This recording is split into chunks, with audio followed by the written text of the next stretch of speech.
At 10:47 p.m. on a Tuesday, I sent the most destructive email in the history of Marchfield Solutions. I knew it the moment my finger left the trackpad, except I didn't know it yet. I was already asleep by the time 412 people opened their inboxes and found out exactly who was getting fired that Friday. My name is Drew. I'm 31 years old, and at the time I was the HR operations manager at Marchfield Solutions, a mid-sized logistics software company in Columbus, Ohio. 4 floors, about 400 employees, one of those corporate cultures where everyone calls each other family right up until the moment they don't. The layoff had been in the works for 6 weeks. The company was pulling out of 2 service lines that weren't making money and collapsing 3 departments into one. 47 people were losing their jobs. My role, alongside our chief people officer Renata and the legal team, was to manage the process. That meant owning the list. The actual spreadsheet with names, departments, severance amounts, and termination dates. The most sensitive document in the building. I'd been working on that spreadsheet for 2 solid weeks. Every time a decision changed, I updated it, I cross-referenced it with legal. I checked it against our HR system. The file was named, with zero creativity, confidential_restructure_ phase 2_ final V7. XLSX. And on the Tuesday night before everything fell apart, I was still at it at 10:30 p.m. in my home office. Here's what you need to understand about where my head was that night. I'd been running on about 5 hours of sleep a night for 2 weeks straight. 3 cups of coffee by noon, then Red Bull at 3 in the afternoon. Because I'd run out of coffee pods, I skipped lunch. Dinner was a granola bar and half a bag of pretzels eaten over a spreadsheet. My eyes felt like sandpaper. My wife Kara had poked her head into my office at 9, looked at me, and said, "You look terrible." I said, "Thank you." She went to bed. At 10:30 p.m., I got an email from Marcus, our head of legal. He needed one more column added to the spreadsheet, a field confirming each affected employee's non-disclosure agreement had been reviewed. Fine, I added it. I filled it in. I saved the file. Here's my first mistake, and it seems small, but it mattered. I saved the updated file to my desktop instead of back into the secure HR folder. I was tired and I just wanted to send Marcus the confirmation and go to sleep. I'd move the file in the morning. So I started composing an email to Marcus. I typed Marcus in the to field. Our Outlook system had a global address list. When you type a name, suggestions pop up. I typed Marcus and clicked the first suggestion that appeared. I attached confidential_restructure_ phase 2_ final V7 XLSX from my desktop. I wrote 2 lines. "Hey Marcus, added the NDA review column you requested. Let me know if you need anything else before Friday. Drew." I hit send. And I went to bed.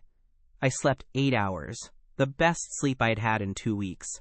Woke up at 7:15, showered, had actual coffee, kissed Kara on the cheek, and drove to work feeling genuinely lighter. The NDA column was done. Marcus had his update. Friday was going to be hard, but we were ready. I pulled into the parking garage at 8:05 a.m. My phone rang before I turned off the engine. It was Renata. Renata is 54, methodical, completely unflappable. I had never heard her voice sound like it did in that moment. "Drew, do not walk through the front lobby.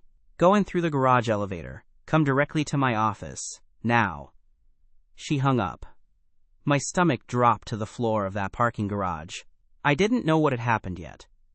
But I knew, the way you know when someone calls you in that tone, that my life was about to be different. I took the garage elevator to the 3rd floor. Renata's assistant wasn't at her desk yet.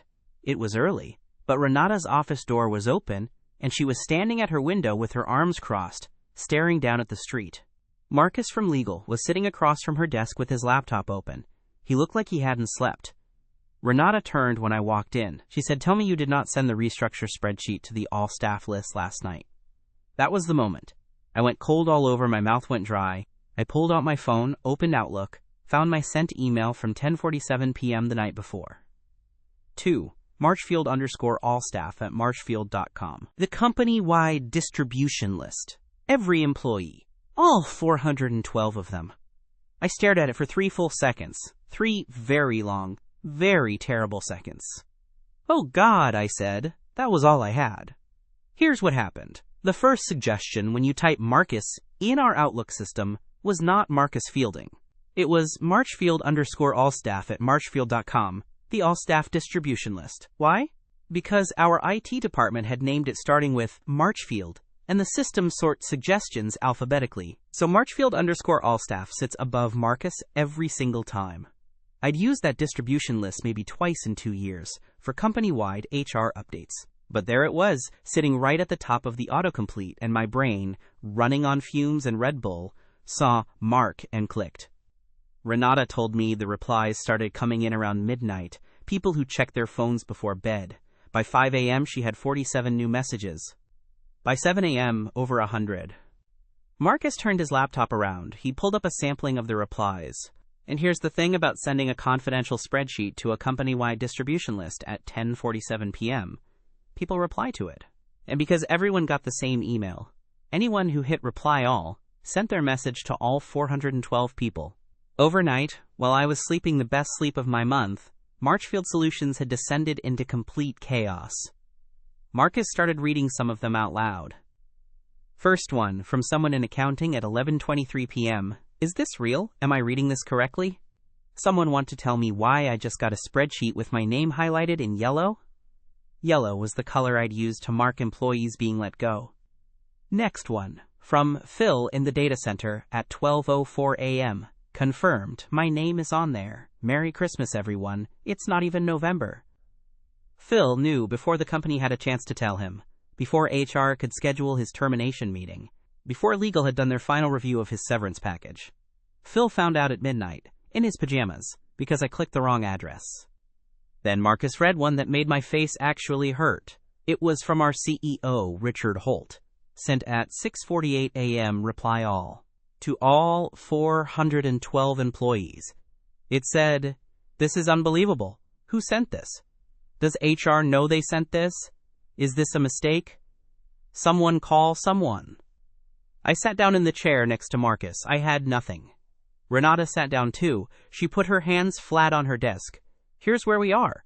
Every affected employee now knows they're being let go. Employees who are not on the list have replied asking if they should be worried. People found out they're losing their jobs from a spreadsheet at midnight. Legal is working through the implications. Richard wants to talk to us at 9. It was 8:20 a.m. 40 minutes until I had to sit across from our CEO and explain what I'd done. Those 40 minutes were the worst 40 minutes of my professional life. Renata walked me through what I needed to say. She wasn't warm about it, but she wasn't cruel either. She was just completely serious, which was somehow worse. Marcus told me the legal damage was potentially significant. Some of the NDA clauses were built around confidential notification, and employees who'd seen the spreadsheet might have grounds to challenge certain terms. This was not a small problem. I called Kara. She picked up immediately, and I said, "I made a really bad mistake at work. I might get fired today." She didn't panic. She just said, "Tell me." I gave her the 30-second version. She was quiet for a moment and then said, "Okay. Don't fall apart before the meeting. Fall apart after if you need to." I love that woman. At 9:02 a.m., I walked into the 4th floor conference room. Richard Holt was waiting. Richard is 58, silver-haired, the kind of executive who's always calm in a way that makes you nervous. Our general counsel, Dana, was there too. Renata sat next to me. Richard looked at me, walked me through exactly what happened. So I did. I told him about working late, about the autocomplete, about clicking the wrong address. I did not make excuses. I said I was tired, but I owned it. I told him what I should have done, confirmed the recipient, double-checked before attaching anything sensitive, used our secure file transfer system instead of plain email. I knew all of those things. I hadn't done any of them. When I finished, Richard was quiet for a moment. Then he said, "Do you understand what you've done to our ability to manage this process humanely?" That hit harder than anything else. Because yes, 47 people were going to lose their jobs. The company had a plan.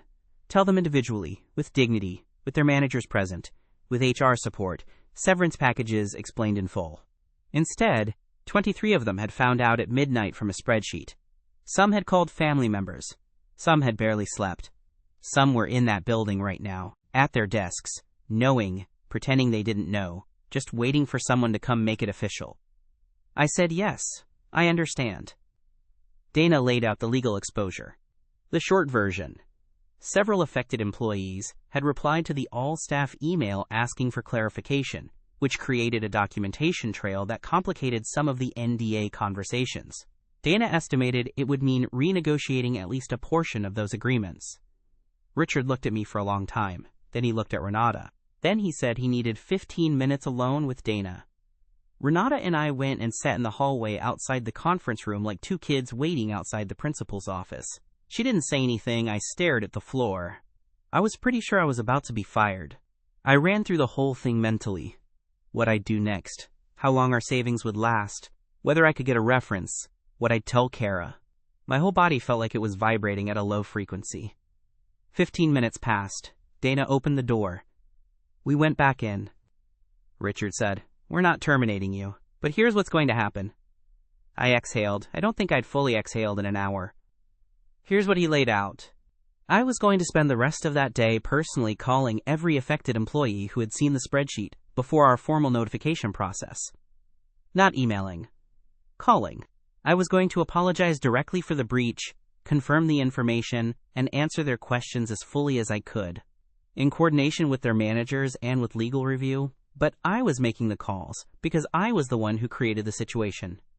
Second, I was being placed on a formal performance improvement plan. 60 days. Specific documentation requirements, mandatory review of all sensitive communications before sending, no solo handling of confidential materials at off hours without a second sign-off. Third, and this one surprised me, Richard had decided to accelerate the layoff notifications for all affected employees. Instead of waiting until Friday, they were going to be told officially that same day, in person, with their managers, with HR present. Because Richard said, and I'm quoting him directly, "These people deserve to stop sitting at their desks pretending they don't know what they already know. Fix it today." That wasn't punishing me, that was genuinely the right call.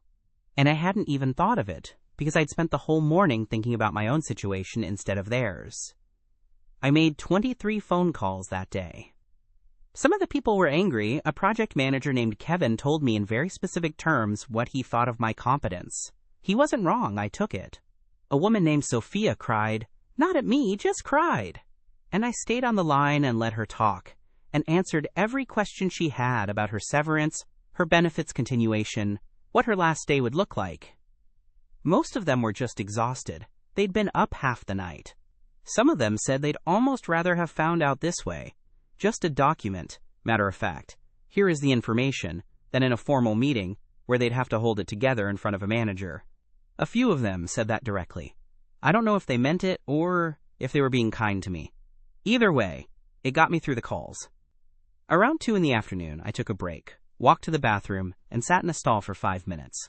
Just sat there. My hand was cramping from writing notes. My voice was raw. I texted Kara, still employed, having the worst day of my career, home by 7. She sent back a thumbs up and a pizza emoji. She'd already ordered dinner. I could have cried. I finished the calls by 4:30. Filed my documentation with Dana. Had a 30-minute debrief with Renata, who gave me the most honest professional feedback I've ever received, including the phrase, "Your judgment under fatigue is a liability," which I wrote down and have thought about roughly once a week since. Now, here's where this story goes from catastrophic to actually kind of insane. Remember the reply all situation? 412 employees. Overnight. While I slept. I had only seen the small sampling Marcus showed me that morning. That afternoon, after my calls were done, I went back and read the whole thread. All of it. And what happened in that email chain between midnight and 8 a.m. was something I could not have scripted. It started, as I said, in full panic. People on the list figuring out they were being laid off. People not on the list freaking out about a possible second list. Our CEO accidentally emailing everyone. But then, and I still don't know who started it, the tone shifted. Around 1 a.m. someone sent a reply. All that said, "Okay, everyone who's on the list drinks at Harrington's Friday night after your last day. On me for the first round." Harrington's was the bar 3 blocks from the office that half the company went to for happy hours. That reply all got 17 responses within an hour. People saying they'd be there. People not on the list saying they'd come anyway in solidarity. Someone organizing a group rideshare. And then, I am not making this up. An employee said his band was playing at Harrington's that Friday, and he'd dedicate a set to the restructure. There was a guy at Marchfield who was in a band, and he offered to play a set for the people getting laid off at the bar on their last night because of my accidental email. By the time I got to that part of the thread, I was sitting at my desk with my mouth open. There were wild tangents, too. Someone used Reply All to ask if anyone knew a good employment lawyer. Someone else used Reply All to post a meme. At 3:17 a.m., one person sent a reply. All that just said, "I am so sorry to everyone affected." Also, does anyone know who left dishes in the third-floor sink? I have been trying to figure that out for weeks. That one got 12 responses. About the sink. The whole thing was completely unhinged, and somehow also the most human thing I had ever seen happen inside a corporate email system. The next morning, Thursday, the energy in the office was different. The people who'd been laid off had had their official meetings Wednesday afternoon. Most of them had taken Thursday and Friday as transition days, which was offered as part of the package. The people who stayed were quiet. Not hostile, just processing. I expected to be the pariah. I expected the walk of shame, the whispers, the stares. There were some stares. Phil from the data center walked past me in the hallway and said, "Hey, Drew." Flat.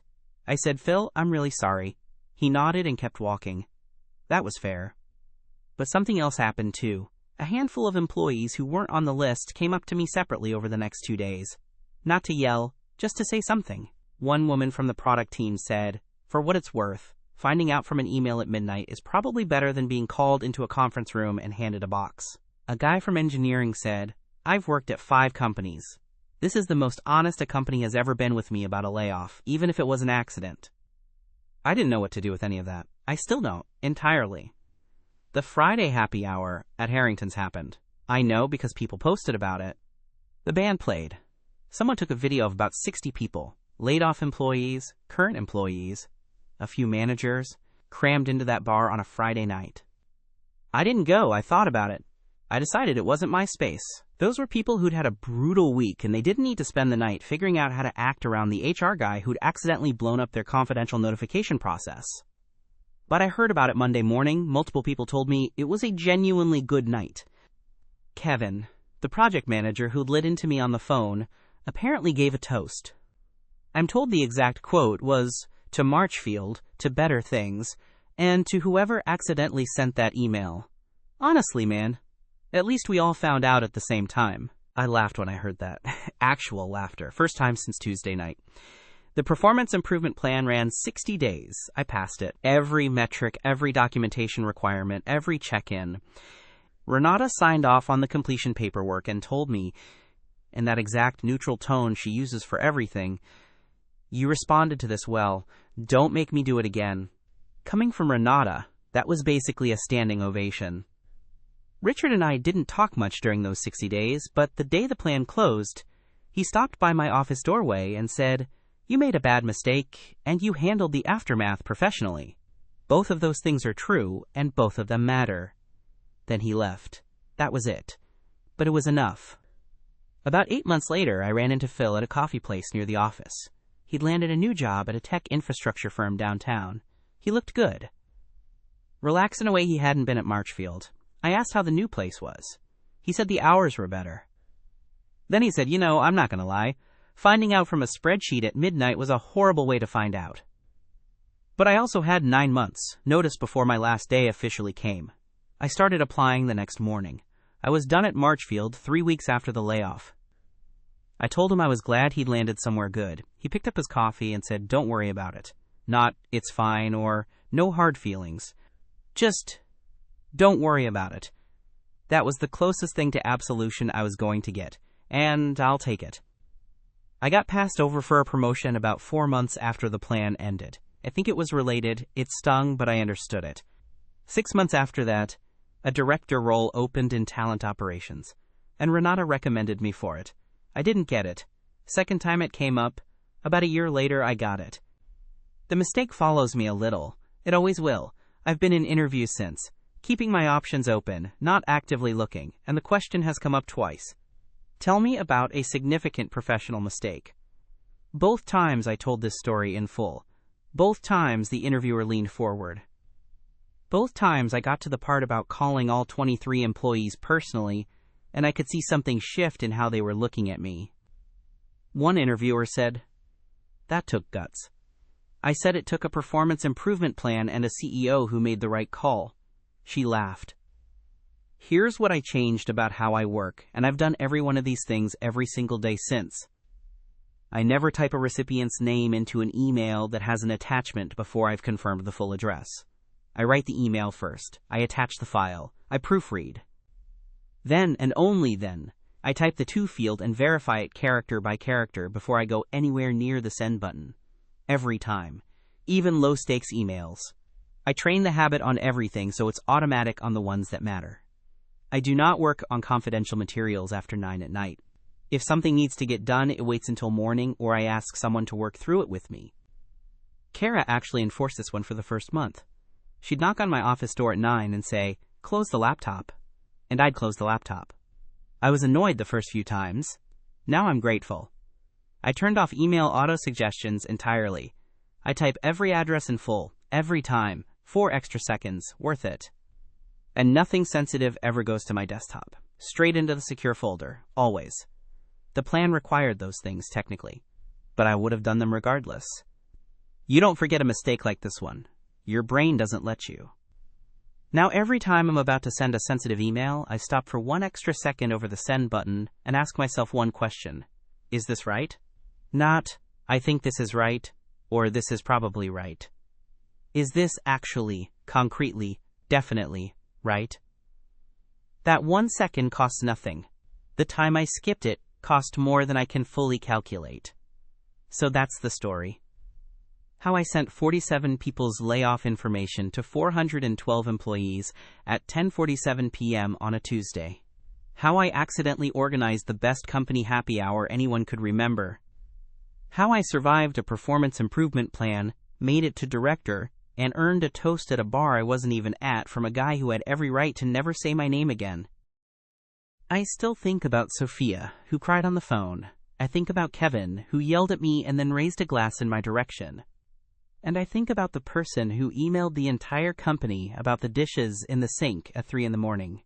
Because honestly, that one still gets me every time. So here's what I want to know from you. If you were sitting in that conference room across from Richard at 9 in the morning, do you own it completely, the way I did? Or do you soften it, minimize it, try to spread the blame a little? Because I genuinely wonder sometimes whether the way I handled it was the only real option, or whether I just got lucky that it was the right one. Let me know in the comments.